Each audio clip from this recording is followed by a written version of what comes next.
असल्या कारणाने गरुडाला यम येऊन भेटला माऊली आणि यमाने सांगितलं अमुक अमुक दिवशी अमुक अमुक वाजता तुझ्या आईला घ्यायला येतोय म्हणून वार सांगितलं, वेळ सांगितलं बरं का. आणि गरुड विचार करायला लागला अमुक अमुक दिवशी अमुक अमुक वाजता जर यम घ्यायला येतोय तर त्याच्या आधी माझ्या आईला कुठेतरी सुरक्षित ठिकाणी ठेवलं पाहिजे. आई आई असते ना. आत्मा आणि ईश्वर यांचं दोघांचं एकत्रितरित्या सामर्थ्य अनुभवाचं ठिकाण म्हणजे आई आहे. खूप सामर्थ्य आहे आई या शब्दामध्ये. एवढं सामर्थ्य आहे ना माऊली, जगण्याची स्फूर्ती, प्रेरणा आणि बळ आई या शब्दातून तुम्हाला मिळत असते. आई या शब्दातून तुम्हाला मिळत असते. जोपर्यंत ते प्रेम आहे, जिव्हाळा आहे, ती माया आहे ना, एकदा आई निघून गेली की तो प्रेम, तो जिव्हाळा, ती माया माणसाच्या आयुष्यात कधीच मिळत नाही, कधीच नाही. त्या प्रेमाला मुकला जातो माणूस. माणसाचं काय आणि प्राण्या पक्ष्यांचं काय सारखंच आहे बरं का. आई आई असते, आई आई असते. एखादी माकडीने ज्या वेळेला एखाद्या झाडावरून दुसऱ्या झाडावर जाते ना, त्यावेळेला ती पिली बघा कशी असतात बरं का. ज्या वेळेला एखादी कोंबडी ती लहान लहान पिली काढते की नाही, जाऊन पकडून दाखवा एखादं पिलं.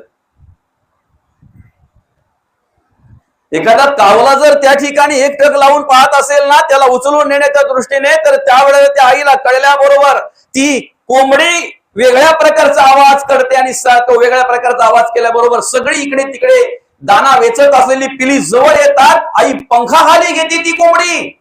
कुठपर्यंत? जोपर्यंत तो कावळा बाजूला होत नाही तोपर्यंत. समोर पडलेले दाणे सुद्धा वेचायला जात नाही ती. आणि कदाचित एखाद्या वेळेला त्या कावल्याने दबा धरून बसल्यानंतर जर जी पिलीच पुन्हा एकदा दाणे वेचायला बाहेर पडल्याबरोबर जर एखाद्या पिलाला उचललं ना त्या कावळ्याने, तर त्या कावळ्याच्या बरोबरच त्या ठिकाणी भरारी घेण्याचं सामर्थ्य त्या कोंबडीमध्ये असतं. असे कितीतरी आपण पाहतोय. त्या कावळ्याच्या बरोबरच भरारी घेतात पिल्याला वाचवण्यासाठी बरं का. आई या शब्दामध्ये खूप सामर्थ्य आहे. मौली, ज्या वेळेला आपण गुरं चारायला जातोय माळ रानावर, त्यावेळेला काही बैल, काही गायी, अशी वेगवेगळ्या प्रकारची गुरं असतात त्या ठिकाणी.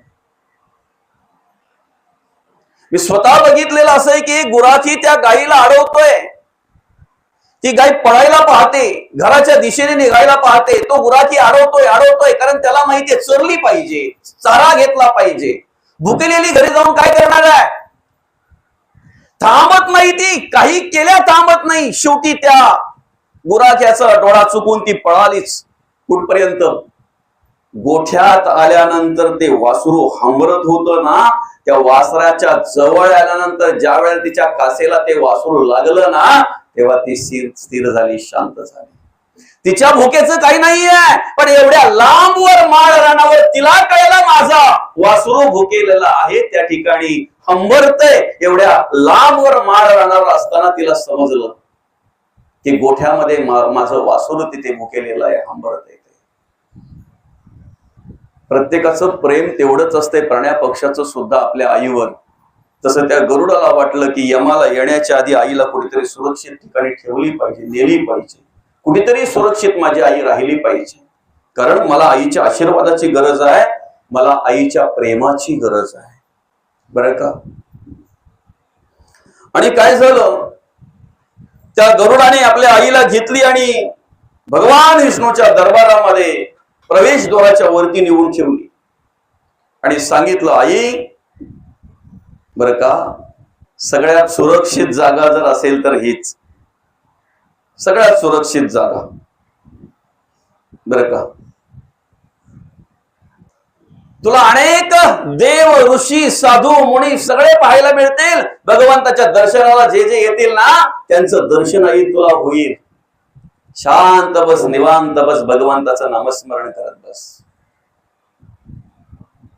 आणि गरुड त्याच्या ते कामाला निघून गेले. अनेक जण येत आहेत, देव येत आहेत, ऋषी येत आहेत, मुनी येत आहेत, साधू येत आहेत, संत येत आहेत. काही वेळाने ज्या वेळेला गरुड त्या ठिकाणी आला ना त्यावेळेला आईला विचारतो, आई अनेकांचं दर्शन झालं असेल ना? हो ना बाळा, अनेकांचं दर्शन झालं, अनेक देव पाहायला मिळाले, अनेक साधू ऋषी मुनी पाहायला मिळाले, अनेक संत पाहायला मिळाले दादा. पण ह्या सगळ्यांमध्ये एक मात्र असा होता, अकराळ विक्राळ रूप घेतलेला, काळा कुट्टा असा वेगळ्याच प्रकारचा. आणि तुला सांगते, देवाचं दर्शन घेण्यापेक्षा तो माझंच निरीक्षण जास्त करत होता. एवढं ऐकल्या बरोबर त्या गरुडाला वाटलं की यम इथून येऊन गेला आणि आईला पाहून गेला, आईचं निरीक्षण करून गेला. बरं आई काय बोलला तो? बाळा बोलला काहीच नाही, पण माझ्याकडे पाहून हसायला लागला, हसायला लागला माझ्याकडे पाहून.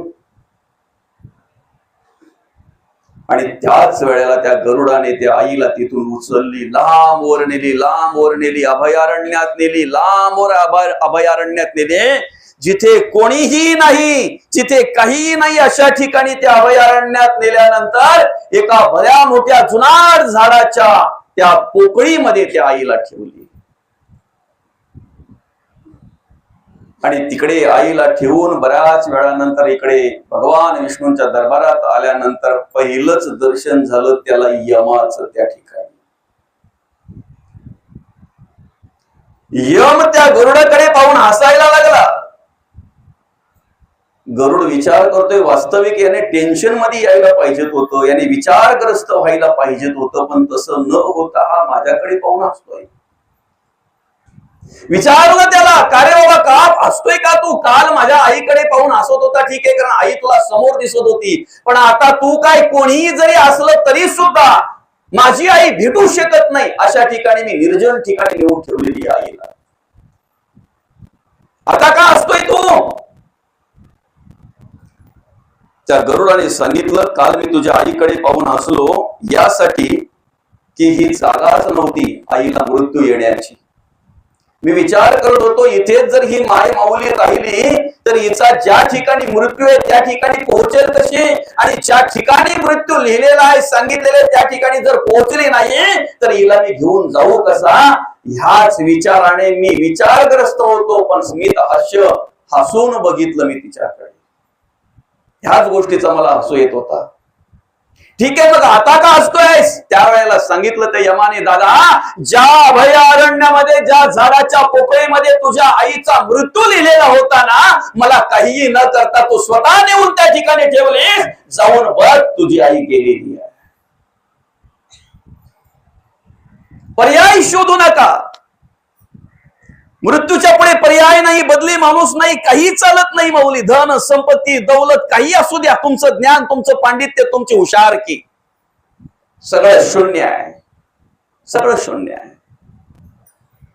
तू लाख हिफाजत कर ले, लाख करे रखवाली, उड़ जाएगा एक दिन पंछी रहेगा पिंजरा खाली.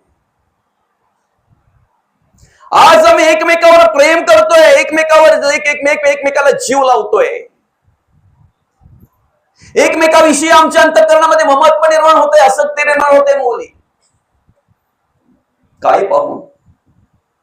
आमचं ऐश्वर्य पाहून, आमचं सौंदर्य पाहून, आमचं तारुण्य पाहून, आमचं रंग पाहून, आमचं रूप पाहून, आमची संपत्ती, आमचं घरदार, आमची शेतीवाडी, आमची नोकरी पाहून आम्ही एकमेकावर प्रेम करत असतो.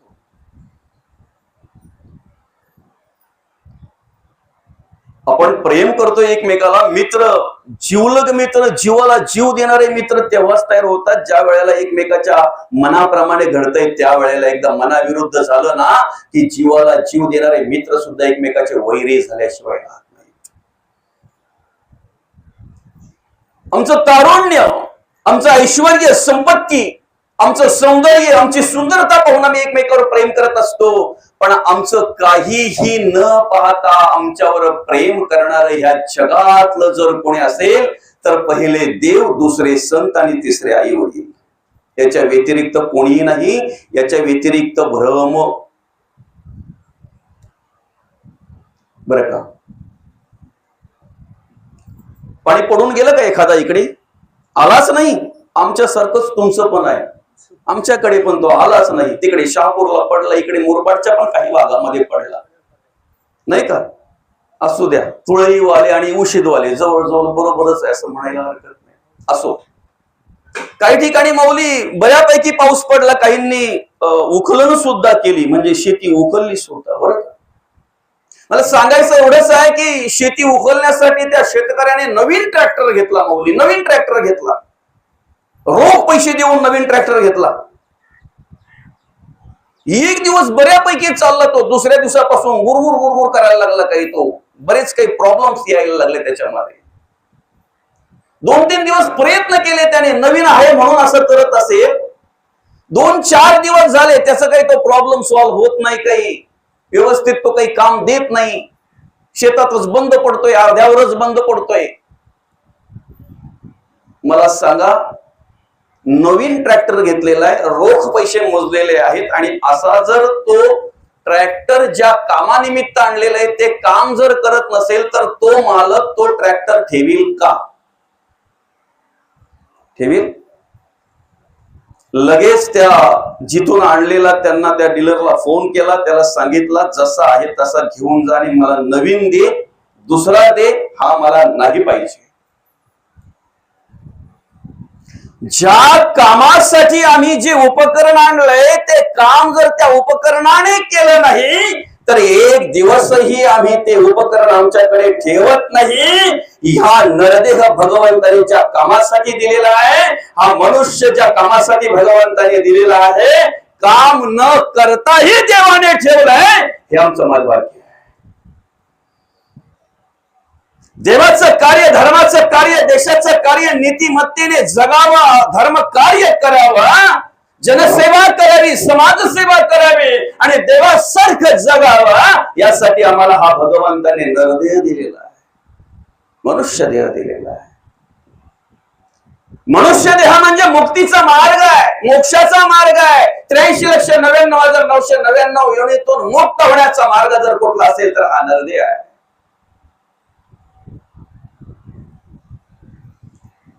83,999,000 योनीतून खऱ्या अर्थानं मुक्त होण्याचा मार्ग आहे. 83,99,999 योनी पार केल्यानंतर पाप पुण्य समकृत हा मग नर योनीशी जायते.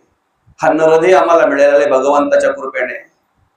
अरे देव सेवा करतोय आपली, देव तो अंतरात्मा आम्हाला सांभाळतोय. चाले हे शरीर कोणाचे, सत्य कोण बोलवी ते हरिविणा, देखावी ऐकवी एक नारायण, तयाचे भजन चुकू नका. माणसाची देव चालवी अहंता मीची एक करता म्हणून आहे, वृक्षाचे ही पान हाले त्याची सत्ता राहिली अहंता मग कोठे. इथे बसल्या बसल्या तुम्ही आतापर्यंत कितीतरी वेळा डोळ्यांची उघडझाप केली. आता पाहता माझा शब्द चालू आहे तर तुमचे 2-4 वेळा झाली उघडझाप डोळ्यांची.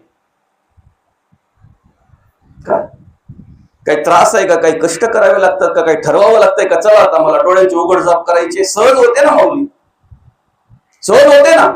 देवाने जर आपले डोळे उघडे ठेवून जाण्याचा प्रयत्न केला किंवा जर आपले डोळे उघडे ठेवून जर देव गेला ना, तर उघडे असलेले डोळे मिटण्याचं सुद्धा सामर्थ्य आपल्यात राहत नाही. ते डोळे मिटण्यासाठी कोणाला तरी हात फिरवावा लागतो. वृक्षाचे ही पान हाले त्याची सत्ता राहिली अहंता मग कुठे.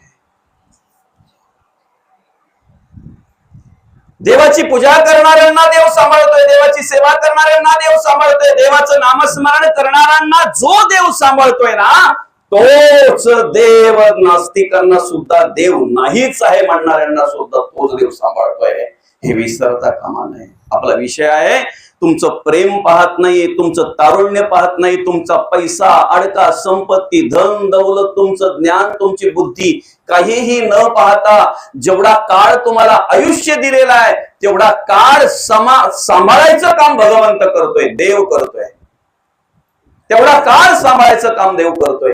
तुम्ही विचार करा, देव नाही आहे म्हणणाऱ्यांना, त्याच्याही पलीकडे देवाला अद्वा तद्वा म्हणणाऱ्यांना सुद्धा तो देव सांभाळतोय. तसे आई वडील आहेत, आई वडिलांकडे तुम्ही कुठल्याही दृष्टीने पहा, कसेही पहा, जोपर्यंत ते जिवंत आहेत ना तोपर्यंत मुलांच्या हितासाठीच झटत असतात, हितासाठीच कार्य करत असतात आणि मुलांच्या हिताचंच मार्गदर्शन करत असतात. एक देव, दुसरे संत. संतांचं येणं कशासाठी आहे? जगाच्या कल्याण, संतांच्या विभूती देह कष्ट विधी परोपकारे. तिसरे आई वडील. 4-4.5 अभंगाची गाथा तुकोबांनी आम्हाला दिली. काय अपेक्षा केली? काय मागितलंय तुकोबांनी आपल्याकडे? 16व्या वर्षी माऊलींनी ज्ञानेश्वरी लिहिली, भावार्थ दीपिका, अमृतानुभव चांगदेव 65 हरिपाठ ग्रंथ माऊलींनी आम्हाला दिला. अपेक्षा काय आहे? काय मागितलंय आमच्याकडे? जनाबाई असेल, बहिणाबाई असेल, कान्होपात्र असेल, मुक्ताई असेल, संत शिरोमणी गुरुबकाका असतील, संत शिरोमणी नामदेव महाराज असतील, शांती ब्रह्मनाथ महाराज असतील, आदी करून सावता महाराज असतील, चोखा महाराज असतील, संत सेना महाराज असतील, रोहिदास महाराज असतील. काय सगळ्यांनी अनेक प्रकारचं वाङ्मय आम्हाला दिलेलं आहे, अनेक प्रकारचं मार्गदर्शन आम्हाला केलेलं आहे. काय मागितलंय त्यांनी आमच्याकडे सांगा? कसली अपेक्षा केली सांगा? फक्त जगाच्या कल्याणात संतांच्या विभूती. संतांचं कार्य जर आम्ही करतोय, संतांची सेवा जर आम्ही करतोय, हिताचं कार्य जर आम्ही करतोय, तर कुठेतरी त्या संतांच्या पावलावर पाऊल ठेवून चालण्याचा विचार आम्ही केला पाहिजे. जे मार्गदर्शन आम्हाला संतांनी केलंय त्याप्रमाणे एक विचार करून आम्हाला चालता आलं पाहिजे, आम्हाला बोलता आलं पाहिजे, आमची कर्म आचरण त्याप्रमाणे झालं पाहिजे, जगता वागता आलं पाहिजे आम्हाला त्याप्रमाणे. नको त्या कर्मकांडामध्ये आम्ही अडकलोय, नको त्या कर्मकांडामध्ये. आवश्यकताही नाही काही गोष्टींची. काय खरं परमार्थ आम्हाला कळत नाही, खरी सेवा आम्हाला कळत नाही, खरे तुकोबा आम्हाला कळत नाही. गाथा रोज वाचतोय पण माथ्यात जात नाही, हे दुर्दैव आहे. काय ज्याला गरज आहे तिथे दान करा, ज्याला गरज आहे त्याला द्या, ज्याला भूक लागलेली आहे त्याला अन्न द्या, ज्याला तहान लागलेली आहे त्याला पाणी पाजा. जब पैसे को पानी पिलाते नहीं बाद अमृत पिलाने से क्या फायदा. आमचं जगणं वागणं बघणं कसं आहे माऊली? सकाळी उठल्याबरोबर देवाला अगरबत्ती लावतो, पण एकदा देवाला अगरबत्ती लावून झाली की उरलेले 12 तास आम्ही काय करतोय? सकाळी उठल्याबरोबर आम्ही देवाच्या पुढे दीप प्रज्वलन करतो, दिवा लावतोय, पण अख्खा दिवस कुठे कुठे दिवे लावतोय बरं? काय काय दिवे लावतोय बरं? तुम्ही देवापुढे उभे राहून काय मागता यापेक्षा देवाला पाठ केल्यानंतर कसे वागताना याला विशेष महत्व आहे. तुमच्या मागण्यावर काही अवलंबून नाही. मागण्यावर जर काही अवलंबून असतं तर आम्ही ज्याची अपेक्षा करतो ते देवाने आम्हाला दिलं असतं, पण मागण्यावर अवलंबून नाही, आमच्या वागण्यावर आणि जगण्यावर अवलंबून आहे. आमचं वागणं जगणं बदललं पाहिजे. गाथा त्यासाठीच आहे माऊली, टाइमपास म्हणून दिले का? ज्ञानेश्वरी त्यासाठीच आहे माऊली, टाइमपास म्हणून नाही. आणि आजच ह्या चौधरी ताईच्या उत्तर कार्यांच्या निमित्तानं हे प्रवचन आयोजित केलेलं आहे का? टाइमपास म्हणून का? टाइमपास म्हणून? परिवर्तन घडावं म्हणून, परिवर्तन घडावं. आणि ते परिवर्तन झालं पाहिजे, परिवर्तन झालं पाहिजे. ज्या वेळेला एखाद्याची मुलगी किंवा एखाद्याचा मुलगा काहीतरी त्यांच्याकडून वाईट कृत्य घडलं जाते, काहीतरी चुकीची कर्म घडली जातात, त्याची वार्ता वाऱ्यासारखी गावामध्ये पोहोचते, पसरते, वाऱ्यासारखी पोहोचते, वाऱ्यासारखी पसरते. एखाद्याच्या मुलाकडून काही वाईट घडू द्या, एखाद्याच्या मुलीकडून काही वाईट चुकीचं घडू द्या, वाऱ्यासारखी वार्ता पसरली जाते. ती लहानाकडे तेच विचार, मोठ्यांकडे तेच विचार, तरुणांकडे तेच विचार, बायांकडे महिलांकडे तेच विचार, घरात तेच विचार, पायरीवर बसतील त्यांच्याकडे तेच विचार, नाक्यावर बसतील त्यांच्याकडे तेच विचार, घरात तेच, शेतावर तेच, बांधावर तेच विषय तो त्यांचा. सगळ्यांकडे विषयच तो. जरा आपल्या बुद्धीला विचारा, प्रत्येकाच्या आणि स्वतःचा मेंदू वापरा, दुसऱ्याचा मेंदू वापरू नका. स्वतःला विचारा, त्याचा प्रचार करत असताना, त्याचा प्रसार करत असताना आपण पाप करतोय की पुण्य करतोय? काय घडते आपल्याकडून, पाप की पुण्य? स्वतःच्या बुद्धीला विचारा जरा. पाप घडते की पुण्य घडते बरं? त्यावेळेला आम्ही जर एखाद्याचा असा विषय नको तो जर मी प्रसार प्रचार करत असू तर. आणि अभिमान काय माहितीये का सगळ्यांना? सगळ्यात आधी मला माहित झालं, मी गावाला सांगितलं, अरे बापरे, कुठला अभिमान? एखाद्याच्या मुलाने किंवा मुलीने चुकीची कर्म केली तर त्याची वार्ता वाऱ्यासारखी सर्वत्र पोहोचली जाते. गावात काय, पंचकृषीमध्ये पोहोचली जाते, नातेवाईकांपर्यंत पोहोचली जाते, मित्रांपर्यंत पोहोचली जाते. पण आमच्या आजूबाजूला एखाद्याचा मुलगा घरात अन्न नाही म्हणून 2 दिवसापासून उपवासी आहे, ही वार्ता आमच्यापर्यंत पोहोचत नाही. आणि पोहोचली तरी आम्ही समाजापर्यंत पोहोचवत नाही. हे दुर्दैव आहे. ज्या दिवशी आम्ही अशा ठिकाणी मदतीसाठी पुढे सरसावू ना, ज्याला खऱ्या अर्थानं अन्नाची गरज आहे, त्याला जे काही घरामध्ये असेल, भले शिळपाक हरकत नाही, तुमची परिस्थिती जशी असेल त्याप्रमाणे, पण देण्याची सद्बुद्धी ज्या दिवशी आम्हाला उत्पन्न होईल ना, त्या दिवशी तुकोबांना अभिप्रेत असलेली भक्ती आमच्याकडून घडल्याशिवाय राहणार नाही. एखाद्याच्या मुलीकडून किंवा मुलाकडून जर चुकीची कर्म घडली तर ती बऱ्याचसारखी वार्ता आमच्याकडे पोहोचली जाते, आम्ही पोहोचवली जाते, आम्ही त्याचा प्रसार प्रचार करत असतो. पण आमच्याच बाजूला अशी काही माणसं आहेत, त्यांची मुलं हुशार आहेत, शिकू इच्छितात, शिकण्याची इच्छा आहे त्यांची, पण आई वडिलांची परिस्थिती नसल्यामुळे आज ती घरी बसायची वेळ आलेली आहे. आज ती मुलं घरी बसायची वेळ आलेली आहे. ज्या दिवशी त्यांना मदतीचा हात आम्ही पुढे करू आणि अशी कितीतरी मुलं शिकण्यासाठी आमच्याकडून काही आर्थिक मदत झाली जाईल ना, खऱ्या अर्थानं ते देवपूजा असेल, खऱ्या अर्थानं ते धर्मकार्य असेल, ते देवकार्य असेल, माझ्या तुकोबांना माऊलींना अभिप्रेत असलेला भक्ती आणि परमार्थ तुमच्याकडून घडतंय असं म्हणायला हरकत नाही. गावामध्येच एखाद्याची मुलगी उपवर झालेली असते, पण आई वडिलांची परिस्थिती नसते, कधीतरी तिथे कन्यादानाचं भाग्य लाभते का बघा, कधीतरी त्या कन्यादानासाठी थोडीफार मदत करता येते का बघा. ज्या दिवशी ती सद्बुद्धी आम्हाला लाभेल आणि लाभेल ना, होईल ना, त्या दिवशी खऱ्या अर्थानं पांडुरंग परमात्म्याची कृपा आमच्यावर झाल्याशिवाय राहणार नाही. वाईटाचा प्रसार आणि प्रचार आम्ही सहज करतोय. जिथे आम्ही पाहिजे तिथे नाही, नको तिथे आम्ही. आणि दुर्दैव आहे, आपल्या समाजाकडे बघितल्यानंतर हे नको ते विचार पाहायला मिळतात. नको ते विचार,